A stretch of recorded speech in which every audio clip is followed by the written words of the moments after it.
Today we host the woman who banged the gavel during the 73rd session of the General Assembly. María Fernanda Espinosa, you're welcome. It's good to have you here. I'm very happy to be with you today. Thank How you. would you describe the 1 year you have spent as President of the UN General Assembly? I would say very intense, a lot of hard work, but I would say a lot of achievements, a lot of satisfaction in a job that is so immense and where there were so many expectations, because people expect a lot from the UN. So I am very, very satisfied with the traction, the support of member states, and that we were able to deliver on the 7 priorities that we set up at the beginning. And what would you say have been your major achievements in the office? Well, I think that I delivered on the 7 issues that I put forward as priorities, but perhaps highlight 3. Our global plastics campaign that ended up phasing out single-use plastics at the UN headquarters, but also bringing together more than 400 million people that now are aware that we're killing our oceans with single-use plastics. A campaign that that had impact on governments of the Caribbean that decided to come together and just phase out single-use plastics. The other issue that I can highlight is my obsession on gender equality, women empowerment, and women's rights. Everything I have done, every trip, every high-level event, every discussion, negotiation has had the issue of women empowerment and gender parity at the core. As you all know, I set up a group of gender advisors from different regions, and they have been doing the oversight of my work as president. So we brought a lot of women in power to the work of the General Assembly and outside of the General Assembly. And is there anything you would have done differently in hindsight? Well, I would say that I would have liked to have more time for some issues that I think that they need further development. One of the issues, for example, is to be bolder and more ambitious in how we improve the working methods of the General Assembly, how we mainstream our work, how we modernize our work, how we put more emphasis on implementation than on resolution making. This year we are going to approve about 340 resolutions at the end of the session, and I think we should look at implementation. There is a lot of negotiations to come up with a resolution, even more so when you adopt resolutions by consensus, 193 member states coming together on an issue. No, but we need to look at how to implement and how to transform our resolutions, our rule-making exercise into improving the lives of people on the ground.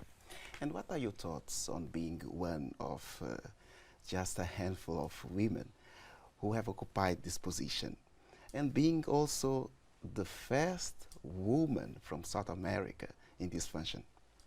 Well, it was both a privilege and a challenge, because I knew I had to deliver. I knew I had to prove that I was elected by member states because I was the right person, and number 2, because also I was a woman. So I think that basically the message is that we do need more women in power positions. We cannot continue to have 75% of parliamentarians, still men. Only 21 heads of state and government among 193. Less than 5% of women CEOs in the 500 biggest companies. So the numbers are not right, which means that the quality of governance is not right. Gender parity and women's rights is not only about justice. It's about common sense, it's about arithmetics, but also about quality of a society, of a democracy, even the delivery on the sustainable development goals. Women need to be, at the heart and center of all the public policy, the legislative efforts, and the ground efforts also in local governments at the very small household level until the very big international level. But there's a lot to be done still, because women and girls are still marginalized. If you look at the last report of the Sustainable Development Goals, we see that inequalities have grown, and the umbrella of the inequalities is inequality in genders and women and girls inequality. So what else can the UN do to advance the agenda of women throughout the world? I would say that there is a combination of actions. First of all, we need strong global leadership. We need proper legal frameworks. We need strong networks from civil society working in conjunction, but also connecting, the thinking, the pledges, and the commitments worldwide. But it also is in the hands of governments and leaders. I mentioned global leadership. I mentioned very specific affirmative action policy and legislation, and also investment. We need to invest more on good quality education for girls and boys. We need to invest more in making sure that the salary gap between men and women disappears.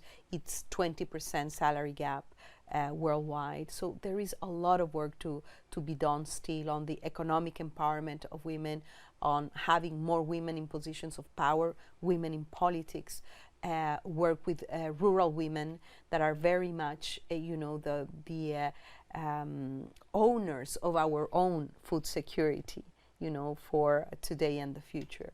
We need to do more with women with disabilities, with indigenous women. They have to be at the center of our commitments to deliver on the 2030 agenda. On peace and security, what would you say to someone who questions the role or the relevance of the United Nations today in the face of conflicts such as Syria, Yemen? We have the Israeli-Palestinian issue that remain unresolved. Well, when I travel, I always engage with young people, with youth groups, women's groups. They always ask the UN to deliver, and it's fair enough. But the UN, it's all of us together, working together. And it is true that we have conflicts that are now, increasing in proportion, increasing in intensity, and increasing also in paralysis, some of them. We have to acknowledge, for example, that the Israeli-Palestinian conflict it's a little bit in a frozen state. And I think that what we need to do is overcome this implementation and delivery deficit that we have, because we have several resolutions at the Security Council, several resolutions of the General Assembly. It is about time that we put them in motion and action. And I think that the UN is the only place where political dialogue with peaceful solutions to conflicts, even protracted conflicts, can be addressed and resolved, because here it is the home of the United Nations, but also of we the peoples. Let's not forget, this very first powerful phrase of the UN Charter. Mrs. President, during your mandate, 2 pacts were approved on refugees and migrants. We still have crisis in Europe with migrants, and also in South Africa. So what will be vital for effective action to avoid this crisis? I would say that both compacts, the Global Compact on Migration and the Global Compact on Refugees, are both tools, instruments to foster and enhance cooperation, collaboration, and dialogue among member states and among societies worldwide. So they're not legally binding instruments, they're guiding policy guidance tools, and they need to be used widely. And the second issue is that both compacts, they look at the root causes, at a preventive agenda. The only way to prevent, to increase in the number of refugees and migrants is to look at the root causes. Root causes are poverty, inequality, bad quality education, lack of opportunities, job opportunities for young people, but also conflict and insecurity. So if we tackle that, if we are serious about implementing the 2030 agenda, I think it's the most powerful tool to build peaceful societies. Migration is the history of migration is the history of humanity. We have always had migrants, people on the move. I think it is important to have shared responsibilities and burden sharing between countries of origin, transit, and destination. And that's what the Compact on safe, orderly, and regular migration does. You just told us about young people. We have seen more people attending UN events actively. How should other groups be promoted in the organization as well?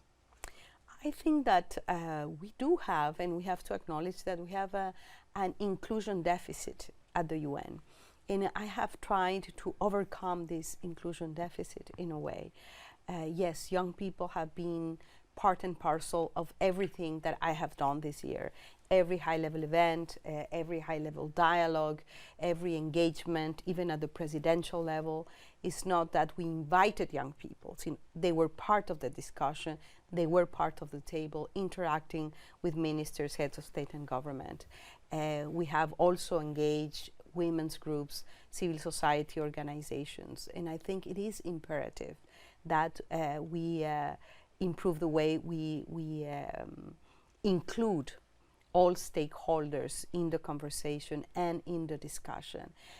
We know that the UN is an intergovernmental space, but we cannot take informed decisions as member states if we are not ready to listen.